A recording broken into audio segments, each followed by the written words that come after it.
আমার বাগানের প্রত্যেকটা গাছ কত হেলদি দেখুন, কত গ্রিন দেখুন।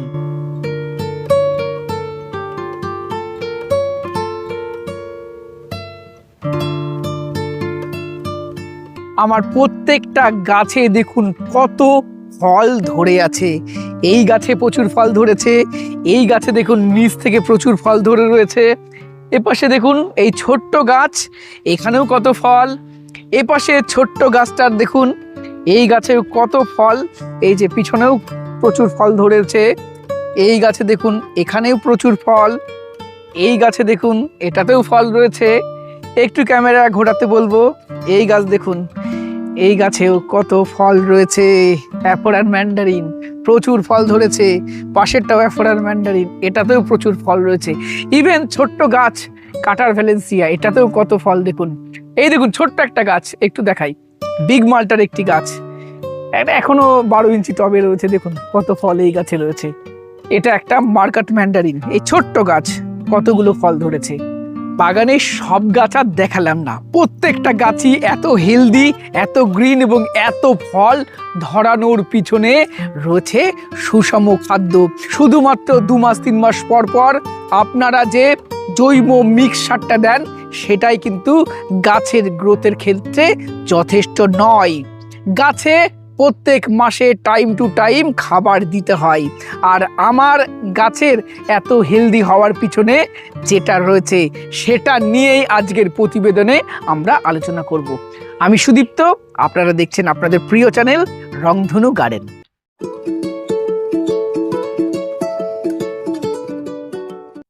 আমি আমার বাগানে প্রত্যেক 15 দিন পর পর গাছে একটি লিকুইড ফার্টিলাইজার তৈরি করি, যেটা আমি শুধুমাত্র বর্ষাকাল বাদে বছরের সমস্ত সময়টাই ব্যবহার করে থাকি।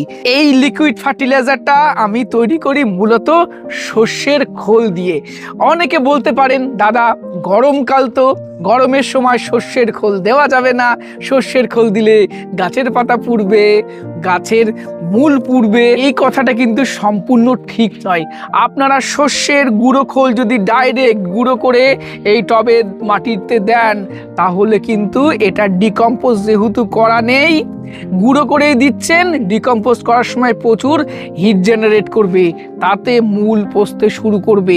যদি আমরা এই সর্ষের খোলটাকে সম্পূর্ণ ডিকম্পোজ করে দিতে পারি, তাহলে কিন্তু এই সমস্যা হবে না। এবার অনেকে বলেন আমরা তো 2 দিন 3 দিন ভেজালাম, ভিজিয়ে তারপরে সেই সর্ষের খোলটা দিলাম, সেক্ষেত্রেও কিন্তু সমস্যা হয়। 2 থেকে 3 দিন ভেজালে কিন্তু সর্ষের খোল কখনোই সম্পূর্ণভাবে ডিকম্পোস্ট হয় না। অনেকে বেশি ভেজান না, পচা গন্ধ বেরোবে। পচা গন্ধের ভয় করলে কিন্তু গাছ করতে পারবেন না। পচা গন্ধ তখনই বেরোবে যখন এই সর্ষের খোলগুলো সম্পূর্ণভাবে পচবে, অর্থাৎ সম্পূর্ণভাবে ডিকম্পোস্ট করতে হবে। এই সর্ষের খোলকে অন্তত পক্ষে 7 থেকে 10 দিন, মিনিমাম 7 থেকে 10 দিন আপনাকে ভেজাতে হবে এবং পরিমাণটা সঠিক নিতে হবে। চলুন এবার ডিসকাস করব কিভাবে আমরা এই সর্ষের খোল পচা জলটা তৈরি করব এবং এর সাথে আমরা আরো কিছু মেশাবো, সেগুলোও আমরা দেখে নিই। কে সর্ষের খোলটা অনেক বেশি পরিমাণে নিয়ে নেন, সেই কারণে কিন্তু সমস্যা হতে পারে। বেশি আমি নিই না, আমি যেটা করি 200 গ্রাম সর্ষের খোল 10 লিটার জল, 200 গ্রাম সর্ষের খোল 10 লিটার জল। এখানে যেটা আছে আমার 2 কেজি সর্ষের খোল আছে, 2 কেজি সর্ষের খোলটা আমি এই 10 লিটার জলের মধ্যে আমি মেশাবো, 10 লিটার জলে মেশাবো। আর এখান থেকে ভেজানোর পরে প্রত্যেক 1 লিটার জল আবার 10 লিটার জলের মধ্যে ডাইলিউট করব। সেটা কিভাবে করব সব কিছু আপনাদের দেখাবো। তাহলে আমি এখানে নিচ্ছি 2 কেজি সর্ষের গুঁড়ো খোল। এই সর্ষের খোলের সাথে আমি একটু আখের গুড় মেশাবো। এই আখের গুড় আমি মোটামুটি এখানে 2 চামচ মতো মেশাবো। অনেকেই বলতে পারেন আখের গুড় কেন মেশাচ্ছি? এই যে বললাম সেই সর্ষের খোলটা ভালোভাবে ডিকম্পোজ করতে হবে। এই আখের গুড়টা ডিকম্পোস্ট করতে সাহায্য করবে। আপনারা জানেন গুড়ের মধ্যে থাকে প্রচুর পরিমাণে শর্করা, যা অণুজীব এবং ইস্ট ব্যাকটেরিয়ার খাবার হিসাবে গ্রহণ করে এবং তাদের সংখ্যা বৃদ্ধিতে সাহায্য করে। এই ইস্ট ব্যাকটেরিয়ার উপস্থিতিতে অন্যান্য ডিকম্পোস্টকারী ব্যাকটেরিয়ার পরিমাণ এই তরলের মধ্যে বাড়বে।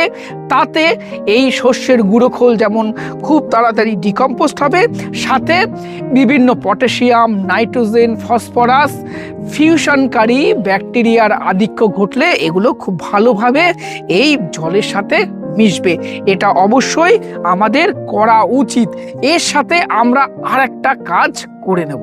এর সাথে আমরা কোনো গাছের নিচে থেকে এক মুঠো মাটি নিয়ে আসব এবং এর সাথে মেশাবো। আপনারা জানেন মাটির মধ্যে সব থেকে বেশি অণুজীবগুলো থাকে। অ্যাকচুয়ালি এই মাটি এর সাথে একটু মিশিয়ে দিচ্ছি যাতে বিভিন্ন অণুজীব এই তরলের মধ্যে থাকে এবং ডিকম্পোস্টটা খুব ভালোভাবে হয় এবং দ্রুত হয়। কখনোই কিন্তু টবের মাটি ব্যবহার করবেন না।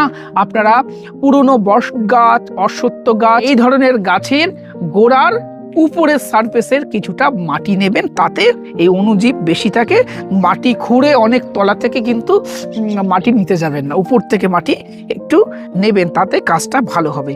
এবার এই শস্যের খোল পচা এই যে জল আমরা তৈরি করলাম, এটাকে আমরা রেখে দেব প্রায় 7 থেকে 10 দিন আমরা রেখে দেবো। এখনই আর এর সাথে কিন্তু কোনো রাসায়নিক সার বা কোনো কিছু আপনারা মেশাতে যাবেন না। শুধু খোল পচাতে দিলেই হবে না, অন্তত প্রতিদিন একবার করে এই খোলটা এরকম করে, খোল জলটা এরকম করে নাড়িয়ে দেবেন, ক্লকওয়াইজ আর অ্যান্টি ক্লকওয়াইজ একটুখানি নাড়িয়ে দেবেন। আর বলে রাখি এই খোল জলটা কেন আমরা দিচ্ছি, খোলের মধ্যে কি থাকে না বলুন? খোলের মধ্যে নাইট্রোজেন, পটাশিয়াম, ফসফেট, এছাড়াও অন্যান্য মাইক্রোনিউট্রিয়েন্টগুলো, অ্যামাইনো অ্যাসিড সব কিছু পাওয়া যাবে এই খোলের মধ্যে। এবং এই খোলটা গাছের জন্য অমৃত সার। আর দেখুন এই খোল জল কন্টিনিউ প্রয়োগ করে আমার গাছ কত হেলদি, কত ফল এবং কত গ্রিনিশ ভাব এই খোলের মধ্যে রয়েছে। চলুন আরও ওয়েট করতে হবে। আমরা এই খোল জলটাকে এখনো 10 দিন আমরা এর মধ্যে ভেজাবো।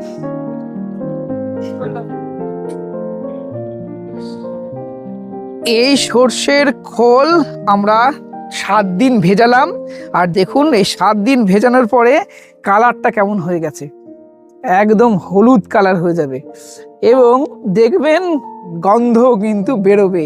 সর্ষের খোল পচা জল ব্যবহার করলে যে গন্ধ বেরোবে না, হ্যাঁ নাক ছিটকাবেন, তাহলে কিন্তু গার্ডেনিং আপনি ভালোভাবে করতে পারবেন না। জৈব উপায়ে গার্ডেনিং আপনি কখনোই করতে পারবেন না, কারণ জৈব খাবারগুলো যখনই আপনি পচাবেন, ডিকম্পোস্ট করবেন, তখনই কিন্তু স্মেল বেরোবে।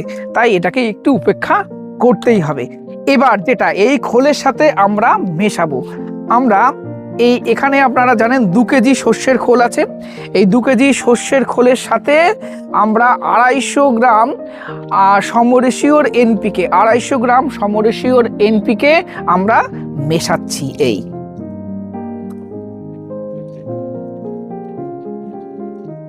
আমরা পারতাম এর মধ্যেই এই রাসায়নিক সারটা দেওয়ার, কিন্তু এর মধ্যে রাসায়নিক সারটা দিয়ে পচালে অনেক সময় ডিকম্পোস্ট হতে সময় লাগবে।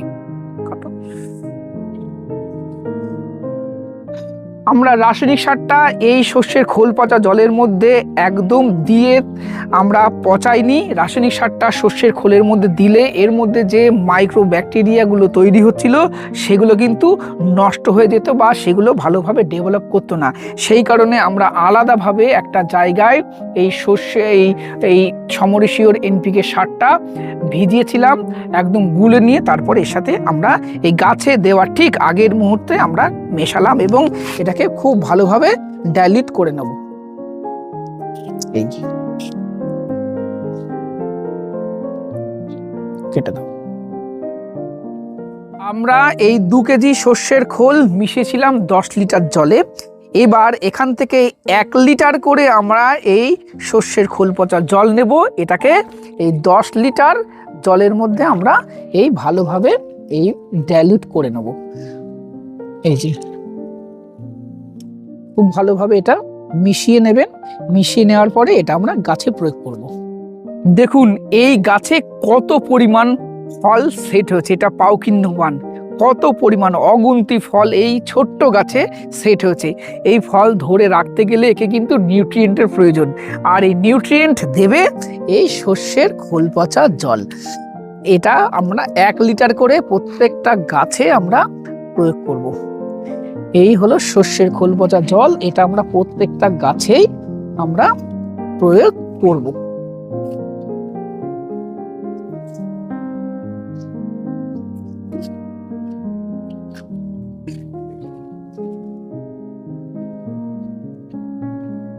তবে আপনাদেরকে একটা কথা বলি, শস্যের খোল পচা জল কোন সময়গুলো দেওয়া যাবে না। যদি ধরুন প্রচুর বৃষ্টি হচ্ছে, ওয়েদার স্যাঁতসেঁতে, মাটি একদম ভেজা বৃষ্টির জলে, সেই মুহূর্তে কিন্তু আপনি শস্যের খোল পচা জলটা ব্যবহার করবেন না, আমিও করি না। এবং বর্ষাকালে আপনারা শস্যের খোল পচা জল বেশি ব্যবহার করবেন না, মাটি শুকনো থাকলে তবেই করবেন। তবে বছরে অন্যান্য সময়টা আমি কন্টিনিউ এই শস্যের খোল পচা জল গাছে ব্যবহার করি, এবং সেই কারণেই আমার গাছে প্রত্যেকটা গাছ দেখুন কি পরিমাণ ফল সেট হয়েছে, এবং গাছের পাতাগুলো দেখুন কত সবুজ এবং ডিপ সবুজ। সব সময় গাছের নতুন গ্রোথ রয়েছে, দেখুন সব সময় গাছে নতুন গ্রোথ রয়েছে। আপনাদেরকে বলবো আপনারা এইভাবেই গাছের পরিচর্যা করুন, এইভাবেই আপনারা গাছে সার প্রয়োগ করুন।